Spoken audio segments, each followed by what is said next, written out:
할렐루야, 반갑습니다. 저는 다대교회 이영석 목사입니다. 오늘 함께 이렇게 예배 드릴 수 있게 되어짐을 참으로 기쁘게 생각하고 오늘 이렇게 처음 교회 오신 분들을 예수님의 이름으로 환영하고 축복합니다. 항상 건강하시고 복되시고 행복한 삶이 되시기를 간절하게 바랍니다. 우리 함께 찬양하시면서 교회 오시면은 찬양이라는 것을 부르는데 찬양을 세상에서 노래라고 합니다. 그 노래를 함께 부르시면서 이 시간 함께 예배의 자리로 우리가 교회 오셨으니까 교회에서 어떻게 예배를 모임을 하는지 같이 이렇게 보시면서 귀한 시간 갖기를 원합니다. 우리 첫 찬양은 첫 노래는 당신은 사랑받기 위해 태어난 사람. 한때는 4천만의 노래다라고 이렇게 이야기했던 노래인데요. 대한민국 사람이라고 누구든지 다 알고 있는 그런 노래인 것 같습니다. 우리 한번 불러보도록 하겠습니다. 당신은 사랑받기 위해 태어난 사람. 당신은 사랑받기 위해 태어난 사람. 당신의 삶 속에서 그 사랑받고 있지요. 당신은 사랑받기 위해 태어난 사람. 당신의 삶 속에서 그 사랑받고 있지요. 태초부터 시작된 하나님의 사랑은 우리의 만남을 통해 열매를 맺고 당신이 세상의 존재함으로 인해 우리에게 얼마나 큰 기쁨이 되는지. 당신은 사랑받기 위해 당신은 사랑받기 위해 태어난 사람. 지금도 그 사랑 받고 있지요. 당신은 사랑받기 위해 태어난 사람. 지금도 그 사랑 받고 있지요. 우리 한 번만 더 이 찬양 불러보았으면 좋겠는데요. 우리가 처음 어색하기 때문에 뭐 손을 이렇게 하라고 제가 말씀드리지 않겠습니다. 그냥 가사만 노래 앞에 있는 가사를 보시면서 따라 부르시면 될 것 같아요. 그래서 가사 하나하나를 말로 표현한다는 것은 참으로 중요한데 말로 한번 표현해 보시면서 함께 보기를 원합니다. 당신은 사랑받기 위해 태어난 사람.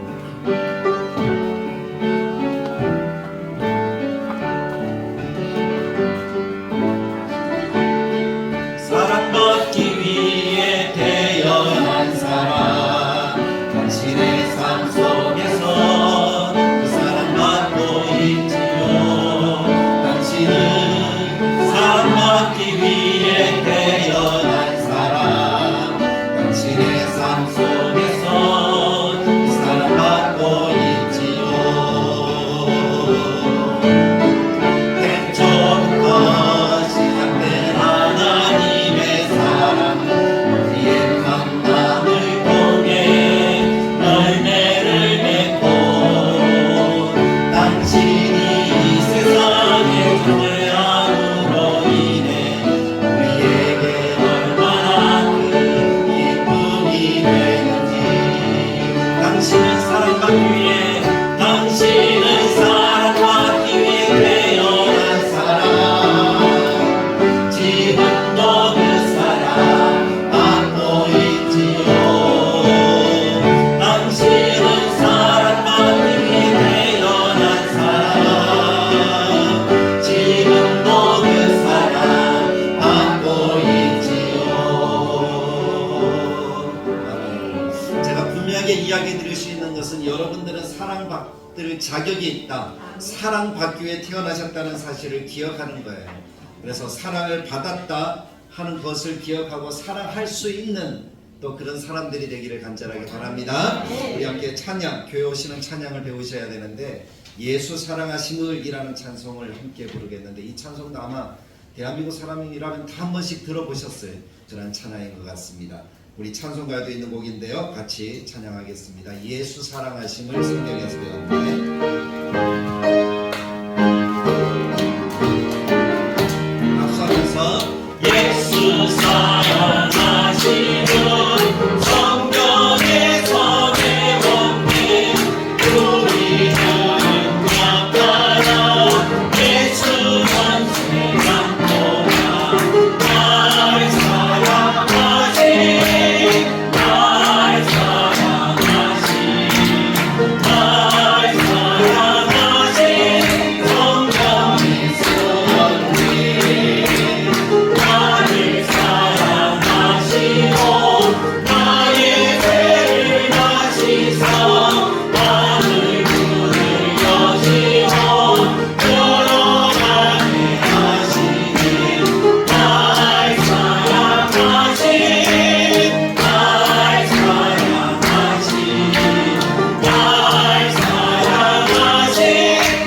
그 사랑을 마음속에 새길 수 있는, 기록할 수 있는 우리 모든 이 시간에 함께하는 분들이 되길 원합니다. 270장 변찮는 주님의 사랑과 우리 하나님의 사랑을 노래하는 찬양인데요. 조금 들어보시기 바랍니다.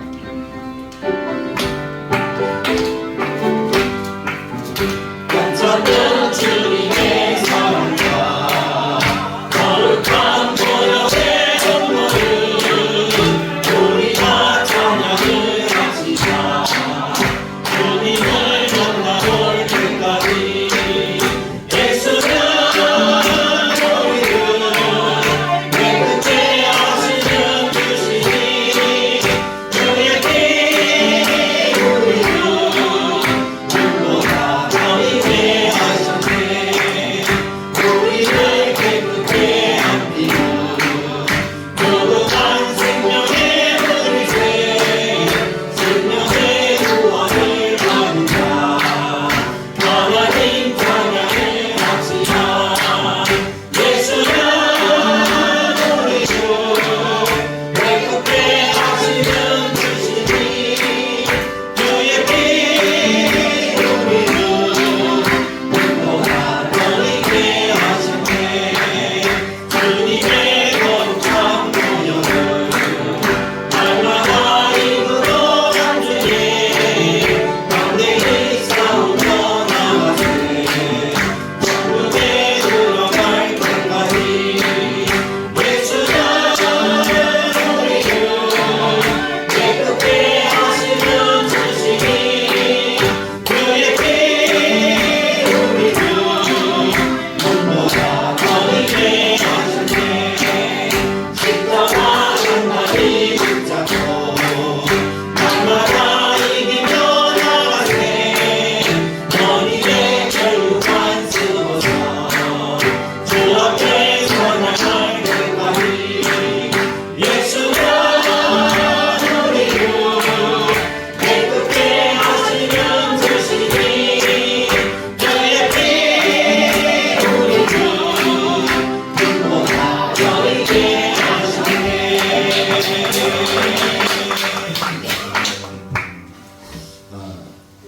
교회를 안 다니시는 분들은 잘 모르지만 교회를 다니시는 분들은 아주 좋아하는 찬양 가운데 또 하나가 이 찬송인 것 같아요. 예수님은 우리를 깨끗게 하셨다, 구원해 주셨다 하는 그 말 때문에 다 예수도 믿고 교회도 다니고 또 함께 신앙생활도 하고 있다라고 이렇게 생각하시면 되겠습니다. 그래서 그런 찬양을 함께 불렀습니다. 교회 오시면 또 하는 것이 뭔가 하면 기도하는 거예요. 그런데 우리 처음 오신 분들은 기도를 잘 몰라요. 그냥 그래서 가만히 계셔도 됩니다. 우리 성도님들랑 같이 이 시간에 기도할 때 오늘 함께 하신 분들을 축복하며 기도를 드렸으면 좋겠어요. 교회 오시면 여러분들이 축복을 많이 받는데 저들의 기도로 하는 축복보다 더 좋은 축복은 없습니다. 그래서 그 축복을 오늘 오신 분들을 위해서 기도하실 때 예수 믿고 구원 얻는 은혜를 더해달라고 그렇게 기도하시고 참 인생의 행복을 알고 인생의 평안을 누리고 이 땅에서 우리가 살아갈 때 세상이 누리지 못했던 그 아름다움을 만들어가는 그런 우리 모든 분들이 되어지도록 우리가 함께 축복하며 기도를 드렸으면 좋겠고, 두 번째는 이 예배를 위해서 하나님 오늘도 주님이 함께 하셔서 주의 성령이 임재하시고 우리들의 마음을 만지시고 생명 구원의 역사가 나타나는 이 시간이 되도록 주님이 인도해 달라고 그렇게 기도합시다. 그리고 세 번째는 우리 다대로교회와 이 나라와 민족이 잘 살고 행복하도록 평안하고 기쁨이 있도록 이 나라를 위해서도 우리가 참 목소리로 기도하면서 우리 하나님께 예배 드리도록 하겠습니다. 같이 기도합니다. 참 좋으신 하나님 아버지가 되는 감사합니다. 우리도 여기 하나님을 사랑하는 믿음의 모습들과 같이 귀한 예배를 드릴 수 있도록 도와주셔서 감사합니다. 오늘 특별하게 이 자리에 예배로 나온 하나님 귀한 영혼들이 있습니다.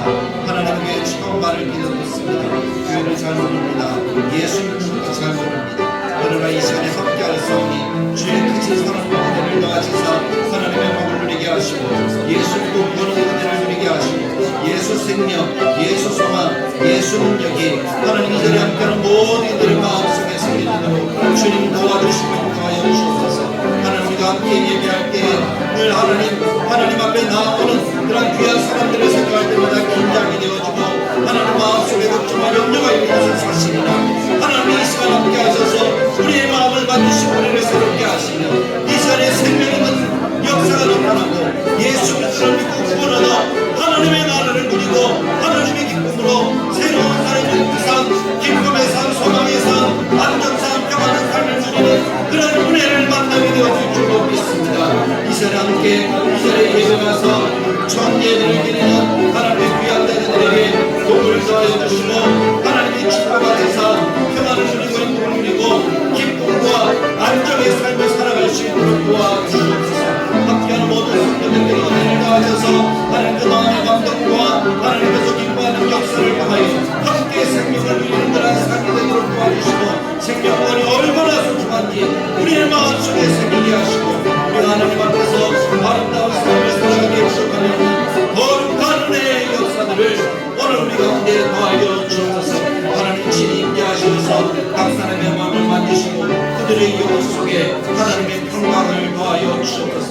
다들 축복하시고 또 성장하며 꿈하는 교회가 되게 하시고 이 나라 민족을 주님이 기억하시사 힘들고 어려운 상황 속에서도 우리 모든 함께하는 하나님 대한민국의 사람들이 평강을 누리고 행복을 누리고 안정을 누릴 수 있도록 주님 평안함을 누릴 수 있도록 주님 도와주시고 인도하여 주옵소서. 하나님이 함께 하시면 이전에처럼 지금도 놀라운 하나님의 은혜와 하나님의 축복을 누리게 될 줄로 믿사오니 그 축복의 시간이 오늘 이 시간이 되도록 주님 우리에게 은혜를 주시고 함께 하시는 거룩한 삶을 나타내 주옵소서.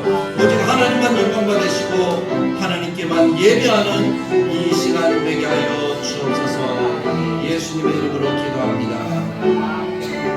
우리 다같이 자리에 일어나셔서 이제 우리 예배를 드리도록 하겠습니다.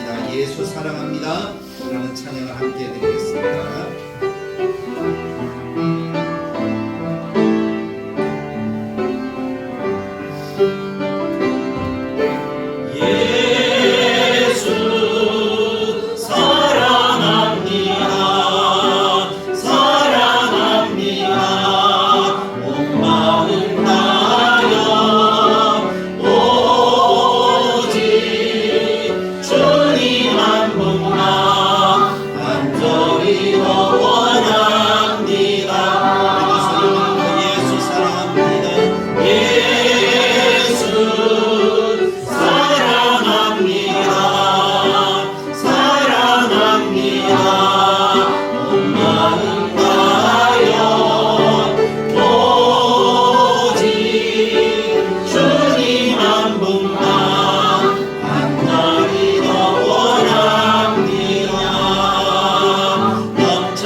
여호와는 내게 복을 주시고 너를 지키시기를 원하며 여호와는 그의 얼굴을 내게 빛을 내시길 간절하게 축복합니다. 오늘 이 시간 저는 요한복음 6장 47절 진실로 진실로 너희에게 이르노니 믿는 자는 영생을 가졌나니 라는 이 말씀을 제목으로 해서 믿는 자가 받을 은혜라는 그런 제목으로 함께 여러분들과 말씀을 나누기를 원합니다. 먼저 다대교회 이렇게 오신 여러분들을 예수님의 이름으로 환영하고 축복합니다. 제 소개를 드리면 저는 다대교회 담임 목사 이영석 목사입니다. 저희 교회를 조금 이야기 드리면 1989년도에 시작되어진 교회입니다. 그렇지만 아직도 여전히 좀 작은 그런 교회의 모습을 가지고 있지만 충파와 힘든 일들을 겪기 전에는 100여 명 또 그보다 더 많이 모였던 시절도 있었지만 지금 한 30여 명 정도가 함께 예배를 드리는 작은 교회 가운데 하나입니다. 제가 다대교회 온 지도 한 벌써 2년이 훌쩍 지나가는 것 같아요. 처음 예배를 드릴 때가 기억나기를 저를 포함해서 한 10여 명이 이렇게 예배를 드렸던 것으로 오순도순한 그런 모습의 교회의 모습을 생각해 보게 됩니다. 지금은 이렇게 전도잔치도 하고 성도들의 마음도 아주 기뻐지고 활기가 있고 소망이 있고 행복한 그런 모습의 교회로 성장해 가고 있습니다. 코로나를 겪고 또 여러 가지 어려움으로 인해서 교회를 지킬 때 힘들고 어려울 때 교회를 지킨다는 거 쉽지 않잖아요. 그런 분들이 계셔서 오늘의 우리의 모습이 있지 않았나 하는 그런 생각도 가지게 됩니다. 그래도 이 자리에서 지금 함께 예배 드릴 수 있다 하는 이것보다 더 소중한 시간은 없는 것 같습니다. 여러분들이 함께 이 시간에 예배 드릴 수 있고 또 오늘 이렇게 말씀을 증가할 수 있다는 것이 저에게는 소망이 되어집니다. 그래서 그 소망의 말씀을 여러분들과 함께 나누는 이 시간이 되기를 간절하게 바랍니다. 그 소망의 말씀은 다른 말로 하면 기쁜 소식이에요. 기쁜 소식인데 복음을 기쁜 소식이라고 얘기를 하는데 그 복음을 전할 수 있겠다라는 마음 때문에 기쁘고 행복하기도 하지만 한편으로 좀 염려가 되기도 합니다. 어떻게 이 말씀을 오늘 처음 교회에 나오셨든지 또는 오래간만에 오셨든지 말씀을 듣고 하나님이 역사하신 그 은혜를 기대해야 되는데 그것이 제 힘으로 되지 않아요.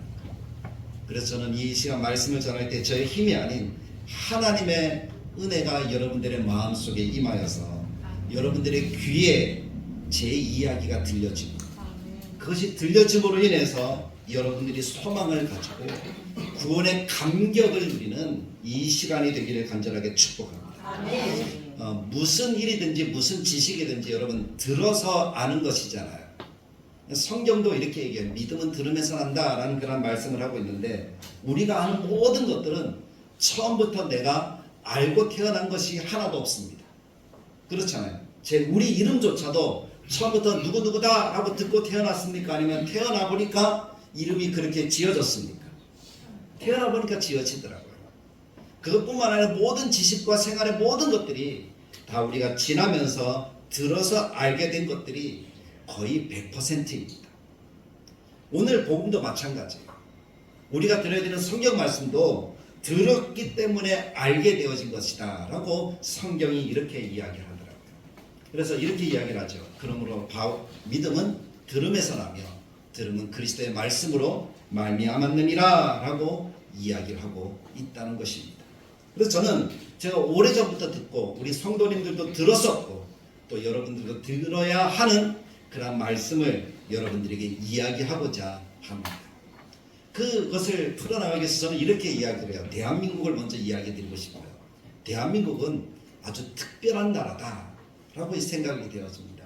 특별한 대한민국.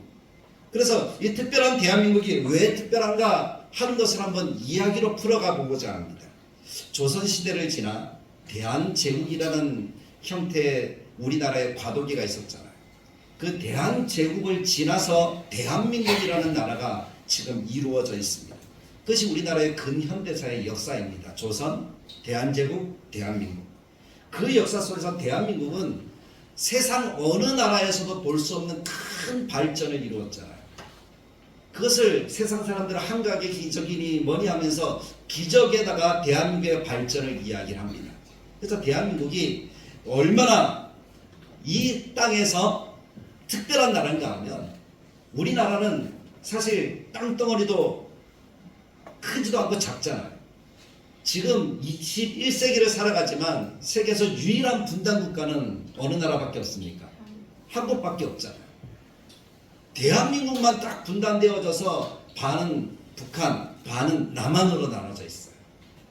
여전히 전쟁이 종식되지 않은 전쟁하고 있는 국가가 대한민국이에요. 근데 이 대한민국이 한 70년, 80년 만에 세계에서 1등하는 것들이 얼마나 많은지 세계를 선도하는 국가가 대한민국이 되었다는 것, 이것은 좀 특별한 대한민국만이 가지고 있는 은혜가 모습이 아닐까 저는 그렇게 생각을 해봅니다. 그래서 무엇이 대한민국을 특별하게 만들고 무엇이 1등 국가로 만들었는지 그 1등 되는 것들이 어떤 것들이 있는가 하면 첫 번째는 이거예요. 인터넷 속도가 세계에서 가장 빠르대요. 가장 안정적이래요. 뭐 시골이든 도시든 상관이 없어요. 모두가 얼마나 인터넷 속도가 빠른지 대한민국만한 나라가 없어요. 제가 유럽도 가보아서 유럽이 선진국이라고 하지만 인터넷 속도는 대한민국보다 빠를까요? 느릴까요? 느려요. 우리는 바로 탁 하면은 뜨지만 유럽은 탁 하면 뜨는 것이 아니라 천천히 탁 이렇게 나오더라고요. 아주 느려요. 근데 대한민국은 인터넷 속도가 세계에서 1위에요. 또 무엇이 1위인가 하면 치안이 세계에서 1위라고 합니다. 그러니까 대한민국만큼 안전한 나라가 세계에서 없습니다. 뭐 미국도 가봐도 미국 가보면 안전할까요? 사람들이 총을 막 쏘니까 얼마나 무서운지 몰라요. 뭐 유럽도 마찬가지더라고요. 제가 유럽에 작년에 갔다가 왔는데 가보니까 선진국이라고 하는데 아니에요. 깨끗하지도 않고 치안도 안전하지도 않아요. 어려워요. 근데 대한민국은 그나마 뭐 총 소지하는 사람도 없고 간혹 뭐 유수에서 사건 사고가 터지기도 하지만 그 정도는 다 있는 거고 대한민국은 그 안전적인 나라도 없더라. 세 번째는 공중 화장실이 세계에서 가장 깨끗한 나라. 어떤 공중 화장실은 안방보다 더 깨끗하게 보이시는 그런 것도 있잖아요.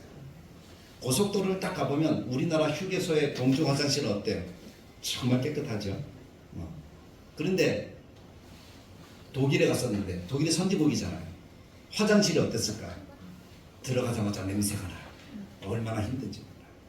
뭐 중국이나 이런 나라 가보면 말할 것도 없어요. 화장실 문이 없어요. 화장실 변기가 없어요. 그냥 구멍만 하나 뚝 뚫어져 있는 화장실이 얼마나 많은지 몰라요. 그게 다른 나라의 모습인데 대한민국은요 얼마나 깨끗하고 쾌적한지 이게 1등이고 또 뭐가 1등일까요? 지하철 환승 시스템이 세계에서 1등이라고 합니다. 우린 좀 힘들다 그러잖아요. 비싸다고 생각하잖아요. 나가보십시오. 대한민국만큼 싼 지하철 버스 요금이 없습니다. 대한민국만큼 편리한 지하철 버스가 없습니다. 우리는 티켓 한 장으로 지하철 탔다가 버스 탔다가 다 하잖아요. 요금도 어때요? 지하철 탔다 버스 타면 할인을 받죠. 그런데 외국에 나가면 지하철 타고 버스 타면 할증을 해요. 돈을 더 많이 내요. 그래도 불편해요. 차도 많이 안 와요. 근데 우리는 뭐 빠른 차는 3분에 한 대, 2분에 한 대 이렇게 오기도 하고 좀 느린 차는 한 7분, 5분 뭐 이렇게 가기도 하지만 그래도 우리나라는 참 편리한 환승 시스템을 가지고 있다. 뭐 시외버스까지 가능하니까. 그러니까 우리나라는 참 이런 부분에 1등이고 또 뭐가 1등인가 하면 쓰레기 종량제 활동이 1등이래요.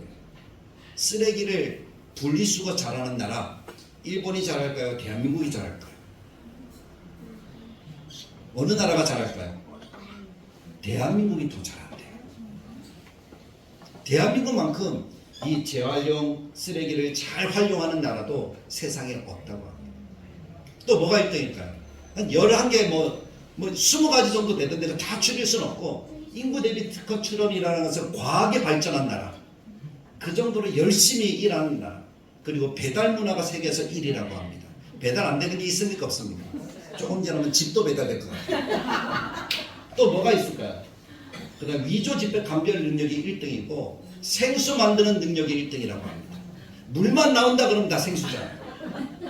외국에는 생수 가격도 얼마나 비싼지 우리나라보다 조금 더 비싸더라고요. 근데 우리는 싸고 안전하고 깨끗하고 그것보다 관공서 업무 처리 속도가 세계에서 1위. 우리나라 뭐 신청하면 늦어도 2, 3일이면 다 돼요. 근데 외국에는요 주민등록증 하나 떼는데도 일주일 이상 걸리고 운전면허증 하나 나려오는데 우리가 신청을 하잖아요. 한 달 걸린대요. 우리 사진만 가져가면 어떻게 해요? 검사하고 바로 뭐 일주일 안에 다 나오잖아요. 여권 발급도 마찬가지고 업무 처리 속도가 세계에서 1위. 또 뭐가 1위일까요? 건강보험 우리나라가 1위예요. 싸고 너무나 잘 돼 있어요. 외국 가서 우리나라 사람들이 건강보험 딱 하려고 그러면 안 줘요. 1년 지나도 안 줘요. 심의고 따지줘요. 근데 비싸기가 얼마나 비싼지 한국 사람이 가서 외국에서 진료를 받으면 뭐 한 달 정도 있으면 1억이 넘는데요. 비용이 건강보험이 안 되니까. 근데 우리나라 오면은 여권만 딱 내면 건강보험 바로 돈만 내면 건강보험 바로 적용받을 수 있대요. 그런 나라가 세계에 어디 있을까요? 어쨌든 대한민국은 참 특별하죠. 1위가 너무 많은 나라가 대한민국인 것 같아요. 그런데 이게 좋은 것 외에도 부끄러운 세계 1등도 참 많더라고요. 그래서 한꺼번에 자살률 1위, 술 소비량 1위, 빵값 제일 비싼 나라 대한민국. 우리나라 빵값 제일 비싸대요. 조금 담으면 10,000원 넘어가잖아요. 그 다음에 흡연율 1위, 라면 소비량 1위, 취업률 떨어진 밑으로 1위, 빈곤율 1위, 출산율 어떻다고요? 높다고요, 낮다고요? 세계에서 가장 낮아서 이제 한 2050년 되면은 없어질 나라 1위가 어떤 나라예요? 대한민국이에요. 걱정되지 않습니까? 인구 감소율 그래서 1위, 해산물 소비량, 성형 얼마나 잘하는지 세계에서 1위. 우리나라에 다 온대요. 성형 수술 받아요. 싸고 잘하니까. 플라스틱 사용량 1위, 결핵 발생, 결핵이 없는 줄 알았는데 결핵도 많이 발생하는 나라로 대한민국이 1위에 들어가 있대요. 뭐 이런 것들이 있다고 하지만 잘하는 게 더 많으니까 그렇지 않습니까? 잘하는 것을 기억해서 우리가 하나님께서 이 땅 가운데서 누리게 하시는 복을 충만하게 누리는 또 그것을 기억해서 자부심을 가지는 여러분들이 되길 간절하게 축복합니다. 세상에서 잘 사는 나라, 세상에서 잘 사는 나라, 그 나라가 정말 대한민국이에요. 정말 좋은 나라예요. 이 나라에 내가 있다는 것이 얼마나 행복한지 저는 모르겠어요. 근데 이 나라가 특별한 이유가 있는 것 같아요. 제가 여기에 자랑스러운 한국의 역사하면서 성경책의 유입이라고 이렇게 써 놓았는데요. 왜 이거를 써 놓았는가 하면 대한민국이 기독교를 받아들인 역사가 한 130년에서 140년 정도 되지 않는다고 합니다. 그러니까 조선시대에 대한민국에 기독교가 들어왔다는 것, 조선시대 말, 그 다음에 일제강점기 대한제국 그 과도기에 기독교가 들어와서 정착을 하게 되어지는데 성경책이라는 것이 이렇게 들어오잖아요. 성경책이 있잖아요. 근데 이 성경책이 얼마나 귀한가 하면 보통 다른 나라 예를 들면 다른 나라 예를 들기 전에 제 친구 얘기를 하나 할게요. 제 친구가 성경 번역 선교사라는 일을 하고 있어요. 어느 나라에 가서 성경 번역을 하고 있는가 하면 지금 뜨고 있는 나라가 이집트라는 나라인데 이집트라는 나라가 왜 뜨는가 하면 인구가 엄청 빠른 속도로 늘어나고 있대요. 그래서 미래가 있는 나라래요. 아이를 많이 낳는데요. 근데 이집트라는 나라는 면적의 90% 이상이 사막이에요. 사하라 사막 아시죠? 그 사막을 끼고 있는 나라니까 잘 살 수가 없는 나라예요. 근데 이 나라에 사막에 사는 사람들이 있는데 그 사막에 사는 사람들은 지금도 언어나 문자나 이런 것들이 없는 족속들이 많대요. 그래서 제 친구가 그런 나라에 가서 자기는 저랑 같이 예수를 믿고 신학을 했으니까 성경을 만들어주고 싶다. 그래서 성경을 만들어주기 위해서 간 세월이 벌써 25년이에요. 대학원을 졸업하고 이렇게 가서 25년이 훌쩍 지난 것 같아요. 그렇게 가서 성경 번역을 했는데 아직도 그 나라 그 족속의 문자와 성경을 다 완성하지 못했대요. 그러니까 성경을 번역하는 것이 쉬워요, 어려워요? 어려워요. 예, 선교사들이 외국에 나가면 먼저 언어를 배우는데 2년에서 3년, 길게는 5년까지 시간을 보낸다고 해요. 왜냐, 그 언어라는 것은 그냥 말하는 정도가 아니라 그 사람들의 생각과 감정도 읽을 수 있는 정도를 얘기를 하거든요. 성경을 설교할 수 있는 정도까지. 그렇게 하는데 5년 정도 걸린다고 하는데, 그리고 나서 문화도 배워야 되고 역사도 배워야 되고 그래야지 책이 나오거든요. 그러니까 시간이 너무너무 오래 걸리는 것이 성경 번역이라는 거예요.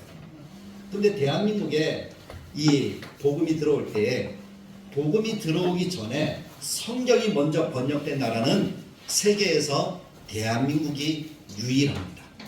세계에 그런 나라는 있을까요, 없을까요? 없었다는 역사의 기록이 있어요. 그래서 어떤 나라도 성경이 먼저 들어간 나라는 없어요. 근데 대한민국은 성경이 먼저 기록이 되어져서 대한민국에 들어왔대요. 그것이 좀 특별하죠. 근데 그 성경이 들어오기까지 어떤 역사가 있었는가 우리가 한번 살펴보면은, 성경이 들어오기까지 첫 번째 성경이 요 예수 선교 전서라는 이 성경이에요. 여기 보면 성경 전서, 옛날 글씨체 보이죠? 옛날 어르신들이 쓰던 그 글씨를 가지고 성경을 번역해서 들어온 책이 요 누가복음이라는 쪽복음, 그 다음에 이거는 신약 성경만 되어 있는 성경인데 이것이 선교사들이 가지고 들어온 성경이에요. 근데 이 성경이 들어올 때 대한민국의 상황은 어떤 상황이었는가 하면, 외국 사람이, 외국 문물이 우리나라에 들어올 수가 없는 환경이었다고 합니다.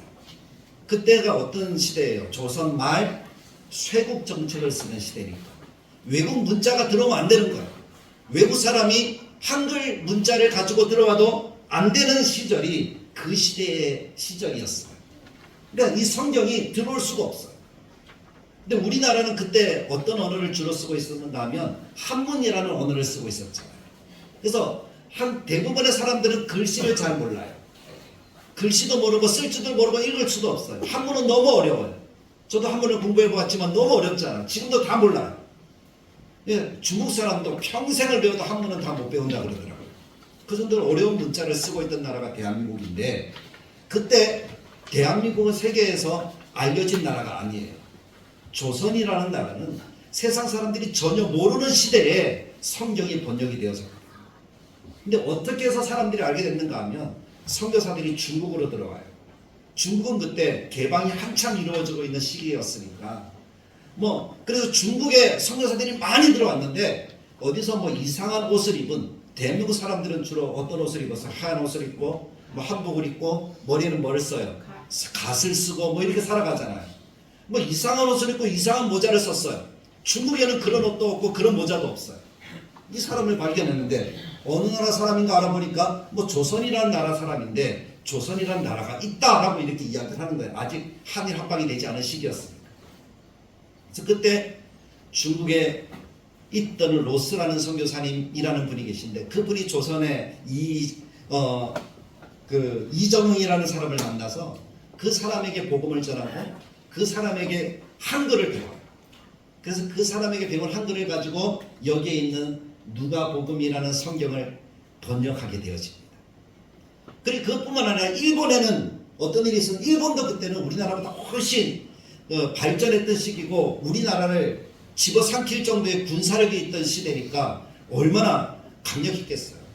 그 일본에도 한국 사람들이 조선시대에 가서 유학도 하고 그랬던 적이 있었잖아요. 일제시대가 아닌 조선시대에 넘어갔던 사람 가운데 이수정이라는 사람이 있는데, 이수정이라는 사람이 가서 예수님을 알게 된 거예요. 선교사들을 통해서, 일본 사람들이 아닌 선교사님들을 통해서, 미국 선교사님, 호주 선교사님 이런 분들을 통해서 복음을 접하게 된 거예요. 그리고 나서 예수를 믿었는데, 나 혼자, 이수정 자기 혼자만 예수 믿는 것에 대해서 너무 마음이 아픈 거예요. 나는 구원을 알게 됐는데 조선에 있는 우리 동족들은 구원을 알아요, 몰라요? 전혀 모르니까. 그래서 그 사람들도 알아야 되겠다 싶어서 자기가 직접 편지를 써서 미국으로 보냅니다. 근데 그 시대에 편지가 갈 때 얼마나 시간이 오래 걸리겠어요. 한 달 이상 걸리잖아요. 배를 타고 가야 되니까. 근데 편지를 보내서 미국의 작은 교회가 그 편지를 받아들고 조선이라는 나라를 알게 되고, 그 조선이라는 나라에서 기도하게 되어지고, 그래서 그곳에서 선교사를 파송하게 되어지는 그런 일들이 일어난 거예요. 그래서 여러분들이 잘 아는 연세 대학교를 세운 언더우드, 아펜젤러, 그런 사람들이 그때 그 편지의 내용을 듣고 감동을 받아서 그럼 나도 조선에 가서 복음을 전하겠다. 그래서 오게 된 거예요. 근데 그 오게 되어지는 그 시점에 이수정과 함께 또 성경을 번역하게 되어진 일본에서 선교사님들이 계신 거예요. 그분들이 성경책을 딱 개간해 놓고 찍어 놓고 이제 선교사만 있으면 어떻게 하는 거예요? 한국에 보내겠다. 그렇게 해서 들어오게 된 것이 이 성경이라는 것들이에요. 예수 성경전서, 누가복음, 이승의 일본, 그다음에 로스 선교사, 이영차 이런 사람들이 그렇게 성경을 가지고 돌아왔죠. 그 일이 우리 한국을 완전하게 바꾸어 놓았는데, 글자를 모르는 한국 사람들에게 한글 배우기 운동을 일으켰어요. 성경을 읽고 싶으니까. 그래서 성경을 읽으려면 무엇을 배워야 돼요? 한글을 배워야 되죠. 그래서 한글 배우기 운동이 일어나고, 이것이 뭡니까? 한글을 우리나라 전체에 보급하게 되어지는 그러한 역사가 나타난 거예요. 그리고 사람들의 마음속에 개혁이 일어난 거예요. 사람들이 무엇인가를 새롭게 배우면 마음이 바뀌거든요. 개혁이 일어나거든요. 모를 때는 그냥 그대로 살아요. 그래서 조선시대 한국 사람들은 그냥 그대로 살았어요. 모르니까. 근데 조금 깨우치니까 어떻게 됐어요? 의식의 전환이 일어나고, 언어의 전환이 일어나고, 사람들도, 여자들이 조선시대에는 어떻게 됐어요? 유교라는 그 문화 속에 짓눌러 있었잖아요. 그래서 목소리도 낼 수 있었어요, 없었어요? 목소리도 낼 수 없던 그 시대의 사람들이 의식의 전환이 일어나니까 여성 운동가가 생기게 되었죠. 지금은 어때요? 남녀 똑같다, 평등하다 하는 그 세상 속에서 사람들이 다 자유롭게 살아가잖아요. 그것이 바로 한글 배우기 운동, 언어 의식의 대전환을 통해서 일어난 한국의 놀라운 역사라는 거예요. 그 역사 속에서 한국교회 어려움과 함께 기독교가 성장하게 되어지는데, 저는 그 역사를 보면서 기독교가 성장하니까 한국의 경제도 같이 성장했다라는 것이 모든 학자들이 이구동성으로 이야기하는 이야기들이에요. 그래서 한국의 성장은 기독교의 성장과 함께 그 맥을 같이 하고 있는 것을 봅니다. 근데 그것뿐이 아니에요. 한국뿐만 아니라 세계 여러 나라가 그래요. 대한민국의 국회의원이 아주 좀 한 10년 전, 20년 전의 이야기인데, 국회의원이 돼서, 국회의원의 특권이 뭡니까? 외국에 나가서 신문물을 배울 수가 있잖아요. 그래서 유럽에 가서 신문물을 배우기 위해서 여행을 하고 돌아오는 거예요. 돌아오는 길에 동남아시아를 거쳐서, 그럼 동남아시아도 좀 배워야 되지 않겠느냐 하고 동남아시아 지역도 같이 이렇게 돌아보게 된 거예요. 돌아오고 나서 이 국회의원이 어떤 일을 했는가 하면 교회를 찾아가서 등록을 했다는 거예요. 그래서 기자가 찾아가서 물었어요. 아니, 국회의원님께서는 왜 교회에 순방을 갔다 와서 교회에 등록하게 되었습니까? 라고 이렇게 물어보니까 그 국회의원이 하는 얘기가, 유럽이 발전하는 것과 아시아가 못 사는 것을 비교해 보았을 때 유럽이 발전할 수 있었던 것은 그 원인이 기독교입니다 하는 것을 알게 되었다는 거예요. 그래서 저는 기독교가 우리나라를 발전할 수 있는 길이라고 생각해서 교회에 등록했습니다 하는 이야기를 하더라는 거예요. 그래서 저도 살펴보았죠. 유럽이 발전했을 이유가 정말 기독교가 흥왕하면서 유럽이 발전한 거예요. 근데 아시아는 기독교라는 종교가 거의 없어요. 거의 불교, 유교, 그 다음에 힌두교, 그 다음에 또 뭐가 있어요? 이슬람교. 이런 종교, 거기다 공산국가. 근데 유럽에는 공산국가가 거의 있습니까? 없습니까? 거의 없잖아요. 그러니까 자유민주주의, 기독교가 나라의 발전의 원동력이구나 하는 것을 깨닫고 그렇게 했다라는 얘기를 들으면서 마음 한편으로, 그래, 진작 깨닫지 하는 그런 마음이 들기도 했었어요.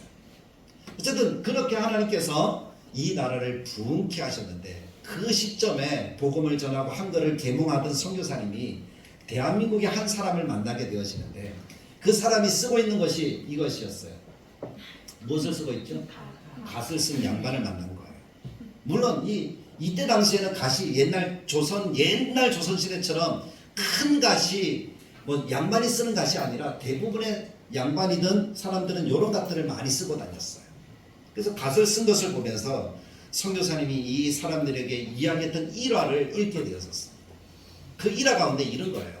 그 머리에 쓴 것이 무엇입니까? 라고 선교사님이 물었더니 한국 사람이 뭐라 그래요? 갓이오라고 얘기한 거예요. 갓 맞잖아요. 갓이오라고 대답했어요. 그랬더니 선교사님이 충격을 받은 거예요. 아니, 무엇이라고? 영어로 갓이라고 하면은 하나님이라는 단어예요. 그래서 선교사님이 생각한 거예요. 조선 사람들은 머리에 누구를 모시고 다닌다고? 하나님을 모시고 다니니, 하나님을 모시고 다니니 하나님의 영이 이미 그들에게 임했다는 것인가? 이게 성경의 이야기입니다. 하나님의 영이 임하셔서 구원의 역사가 나타납니다. 하나님의 영이 임했다는 말인가 하고 충격을 받은 거예요. 그래서 이제 계속 이야기를 해나갑니다. 그러면 이 나라의 이름이 무엇이요? 라고 했더니 조선이요 라고 얘기하는 거예요. 조선은 아침조자에 깨끗할 양자를 쓰는데, 아침조자와 깨끗한 양자를 씁니다 라고, 양반이니까 잘할 것 아니에요. 이렇게 가르쳐 주었어요. 그랬더니 이 선교사님이 또 깜짝 두 번째로 놀라는, 그 성에 더욱 놀라면서, 그럼 조선이 깨끗한 아침의 나라, 모닝캄의 나라군요 라고 이렇게 이야기를 하는 거예요. 그렇죠. 깨끗한 아침의 나라. 깨끗한 나라가 세상에 어디 있습니까? 근데 조선은 이름까지도 깨끗한 나라. 그래서 궁금해진 거예요. 그럼 조선이 어떤 의미가 있을까? 그래서 물어봅니다. 그럼 조선의 조자는 어떤 뜻입니까? 라고 풀이해달라고 했더니, 조자를 이렇게 쓰거든요. 이 조자를 보면 처음에 뭐가 있어요? 위에 열십자. 먼저 열십자를 쓰고 그 밑에는 나리자를 씁니다. 그리고 또 열십자를 쓰고 그 옆에 밤이라는 달월자를 씁니다 라고 이렇게 이야기를 한 거예요. 맞잖아요. 열십자, 나리자, 열십자, 달월자. 이게 조자거든요. 이게 아침 조자예요. 근데 선교사님은 이 이야기를 듣고 더 충격을 받은 거예요. 뭐라고 충격을 받았는가 하면, 십자가 나릴, 십자가 달월, 열십자인데 십자가잖아요. 그래서 낮에도 십자가, 밤에도 십자가, 하루 종일 십자가라는 뜻이구나.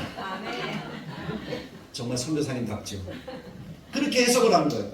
이거 궁금하잖아요. 그러면 선자는 그럼 어떤 의미가 있습니까? 하고 선자도 물어봤어요. 선자도 풀이해달라고 하니까 양반이 물고기 어자에 깨끗할 양자, 양양자를 씁니다. 물고기 깨끗할 양자를 쓰니까 이것을 선교사님은 더 큰 충격을 받았어요. 왜냐하면 뒤에 설명이 나오지만 이 물고기는 초대교회 당시에 기독교인들이 스스로 나는 기독교인이요, 나는 예수님을 믿는 사람이요 라고 이야기할 때 익두스라는 물고기 모양 여러분들 보신 적이 있나요? 익두스라는 그것을 상징적으로 표현할 때 쓰는 단어가 익두스예요. 그러니까 예수 그리스도의 하나님의 아들이라는 뜻이에요. 익두스는 예수 그리스도라는 뜻을 가지고 있거든요. 그러니까 이 사람이 물고기 어자는 예수님을 얘기를 하는 건데, 와, 하나님의 아들이라고 고백하는 나라. 그리고 뭡니까? 양은 깨끗한 양이잖아요. 깨끗한 양은 하나님의 어린 양밖에 없거든요. 예수님을 얘기해요. 그러니까 결국 이 선자는 어떤 선자예요? 하나님의 아들 예수님에 대한 고백이구나 라고 깨닫게 됩니다.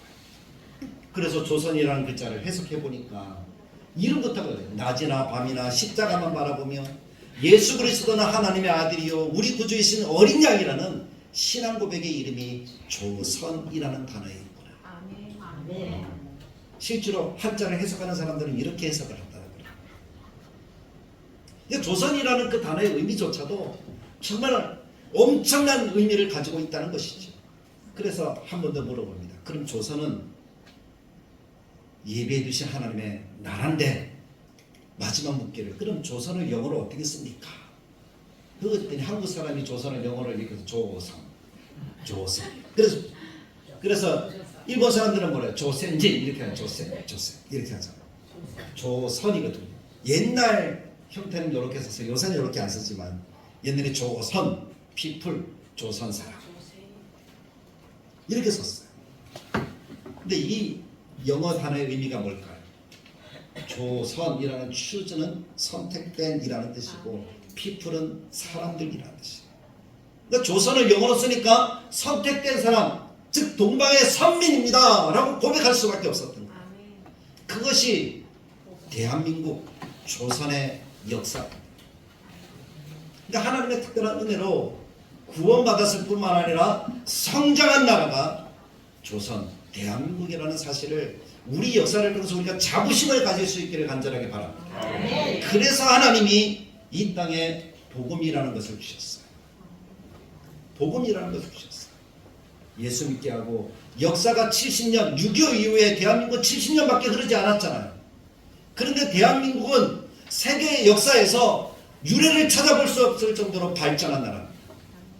그 모든 것들이 복음 때문이라고 저는 분명히 믿습니다. 그래서 이 복음을 여러분들도 받으셔서 저랑 같이 자부심을 가진 그런 삶을 살아갈 수 있기를 간절하게 축복합니다. 그런데 복음이라는 것은 뭘까요? 굿뉴스예요. 굿뉴스. 여러분들의 기쁨의 소식. 제가 지금 기쁨의 소식을 전했나요? 그 기쁨의 소식을 대한민국이 받았으니까 이제 여러분들도 받으셔야 된다는 거죠. 제가 그래서 다른 것 다 생략하고 정말 중요한 성경 몇 가지만 이야기를 드릴게요. 사람은 태어나면서부터 하나님이 만드신 이 세상의 모든 것들은 다 아름답게 만드셨어요. 좋지 않은 것이 하나도 없어요. 근데 사람들에게 물어봐요. 당신은 착한 사람입니까? 아니면 안 착한 사람입니까? 라고 물어보면 대부분의 사람들이 갈등을 해요. 고민을 해요. 왜 고민을 하죠? 내 안에 착하다고는 얘기하고 싶은데 안 착한 부분이 있어요, 없어요? 안 착한 부분이 있으니까. 그 안 착한 부분이 뭡니까? 나도 거짓말을 하고, 나도 때로는 나쁜 짓도 하고, 나도 때로는 사람과 싸우기도 하고, 나도 욕하기도 하고, 마음속에 나쁜 마음을 품기도 하고 그러잖아요. 그 모든 것들을 성경에서는 죄라고 얘기해요. 그 죄 지은 사람을 향한 하나님의 마음은 진노하시고 징계하시는 거예요. 왜냐하면 죄는 미워하시고, 하나님이 만드신 모든 것들을 하나님은 사랑하시지만 죄는 벌하셔야 하는 것이 성경에서 말씀하는 하나님의 모습이에요. 근데 그 사람을 그냥 내버려 둘 수는 없잖아요. 그래도 하나님의 모양, 하나님의 형상을 닮았다고 하는 사람인데, 그 세상의 다른 여러 피조물들은 만들어진 나무나 동물이나 이런 것들은 하나님의 형상이 없어요. 사람만 하나님의 형상이 있어서 종교를 만들어서 신을 섬기는 피조물은 누구밖에 없죠? 사람밖에 없잖아요. 동물이 저는 종교를 만들었다는 얘기를 들어본 적이 없거든요. 바닷가의 물고기가 종교를 만들어서 신을 섬기다는 얘기를 저는 본 적이 없어요. 사람만 그렇다. 왜냐하면 하나님의 형상이 그 속에 있기 때문에 하나님을 만나야지 사람이 행복한 거예요. 근데 죄 때문에 하나님을 만날 수가 없어. 죄 때문에 죽어요. 죄 때문에 세상에서 실패할 수밖에 없어요. 세상의 역사를 보면 죄가 들어온 이후부터 세상은 망했어요. 전쟁이 일어나요. 파괴가 일어나요. 근데 지금도 전쟁하는 나라 가보면 어때요? 행복합니까? 행복하지 않습니까? 행복하지 않잖아요. 전쟁은 파괴예요. 근데 그 전쟁이 죄 때문에 일어나는 거예요. 그럼 이 죄가 없으면 전쟁도 없는 거겠죠. 그럼 죄를 없앨 수 있는 방법이 사람은 가지고 있을까요? 없을까요? 사람은 없어요. 그래서 하나님이 그 방법을 주시기를 요한복음 3장 16절이라는 말씀을 주셨더라고요. 제일 중요한 말씀이라서 제가 한번 읽어볼게요. 하나님이 세상을 같이 한번 읽어봅시다. 시작. 하나님이 세상을 이처럼 사랑하사 독생자를 주셨으니 이는 그를 믿는 자마다 멸망하지 않고 영생을 얻게 하려 하십니다. 독생자 예수님을 주셨는데 주신 이유가 우리가 멸망하지 않는 거예요. 지옥 가지 않는 거예요. 그래서 영생을 얻게 하는 거예요. 그러니까 그 예수님을 만나느냐 만나지 않느냐는 내가 멸망하느냐 멸망하지 않느냐 하는 것의 분기점이에요. 저는 오늘 이 시간 여러분들이 예수님을 만나기를 원해요. 성경은 말합니다. 주 예수를 믿으라 그리하면 너와 내 집에 구원을 얻으리라. 오늘 말씀에 진실로 진실로 너에게 이르노니 믿는 자는 예수님이 있다는 것, 그것을 믿는 자는 영생을 가졌다, 멸망하지 않는다라고 얘기합니다. 그리고 그 예수님이 뭐라고 얘기하는가 하면 구원을 얻는 길은 예수님밖에 없다. 그래서 다른 이로서는 구원을 얻을 수 없다. 뭐 불교, 힌두교 뭐 여러 종교가 있지만 그런 종교의 구원을 얘기를 하긴 하지만 진짜 구원은 예수 그리스도밖에 없다는 사실을 기억하십시오. 그 예수님을 영접하면 구원을 얻게 되어지는 선물을 받을 수가 있습니다. 그것이 바로 하나님의 자녀가 되는 권세예요. 저는 여러분들이 그 권세를 갖게 되기를 간절하게 축복합니다. 근데 그 권세를 받는 비결은 간단해요. 믿는 건데요. 믿는 것을 영접한다는 것과 같습니다. 여기 오른쪽에 보시면 의자가 있어요. 저 의자는 나무 의자인데 옛날에는 저는 나무 의자가 왕이 앉는 의자였거든요. 왕이 앉는 의자예요.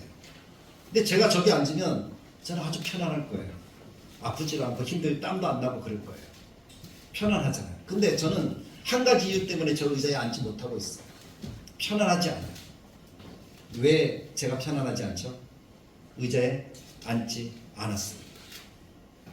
의자가 있다는 거 알아요. 앉으면 편하다는 거 알아요. 근데 여러분들에게 설교한다고 지금 서 있기 때문에 못 앉았어요. 저도 앉아서 설교하면 얼마나 편할까요?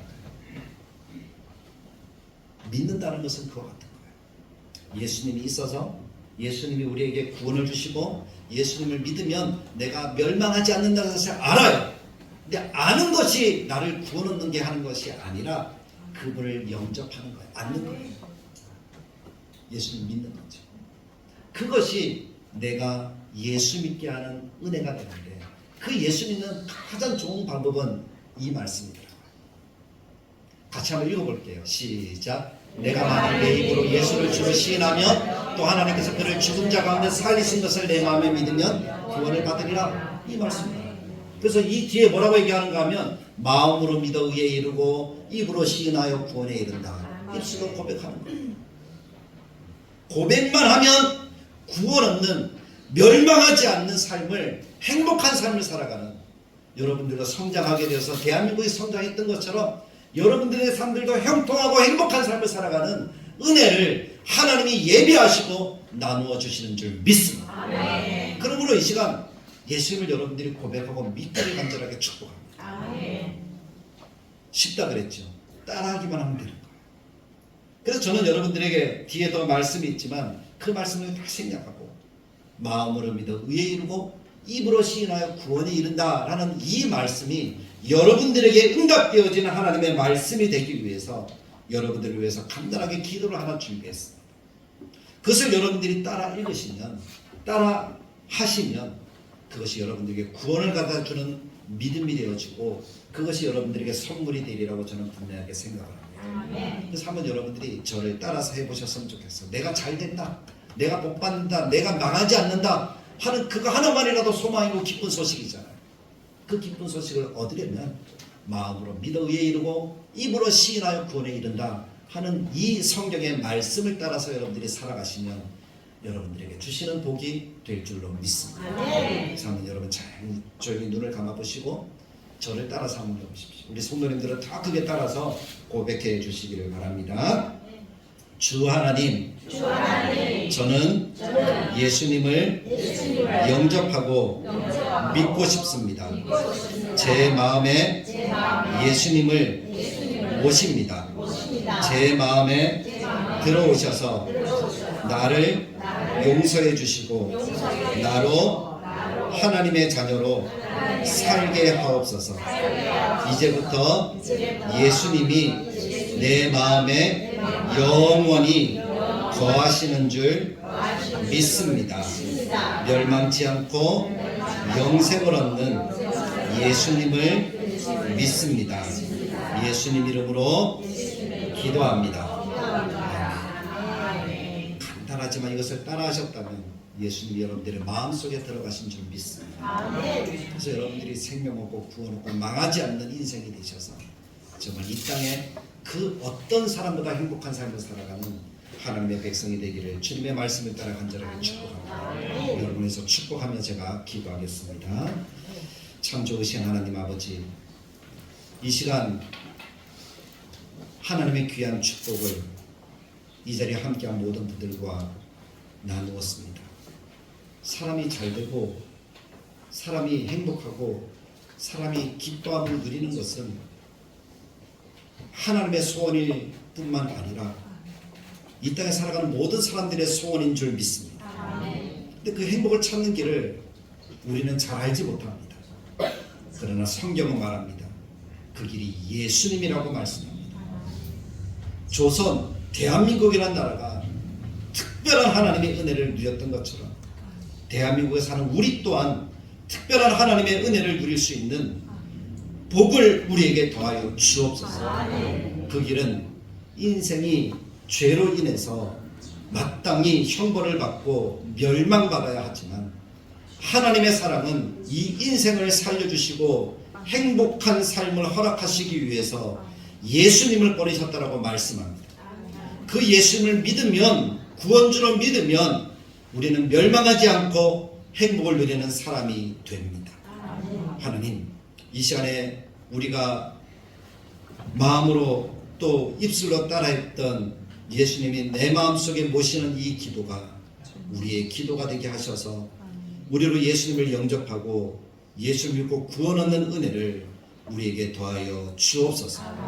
그래서 이 땅 가운데 참된 행복을 다시 찾을 수 있게 주옵소서. 망하지 않는 길, 영원한 생명의 길, 축복의 길을 걸어가는 모든 사람들이 되게 하여 주옵소서. 예수님이 친히 마음속에 오셔서 그 마음속에 자리하시고 영원히 함께 하셔서 떠나지 않으시고 하나님의 복을 더하시는 삶을 모두가 살아갈 수 있도록 인도하여 주옵소서. 하나님으로 영광 받으시고 거룩한 하나님의 사랑을 이 시간 함께한 모든 일들에게 충만하게 더하여 주시길 간절하게 바라고 소망할 때에 우리 주 예수 그리스도의 은혜와 하나님의 사랑과 성령님의 감화, 감동, 축복하시는 역사가 예수 그리스도를 영접하고 마음으로 믿어 의에 이르고 입으로 시인하여 구원에 이른다는 이 말씀에 따라 고백한 하나님의 사람들 머리머리 위에 오늘 처음 나와 이 복음을 들은 하나님의 백성들 머리머리 위에 다대로 교회 위에 지금부터 영원토록 함께 계실지어다. 아멘.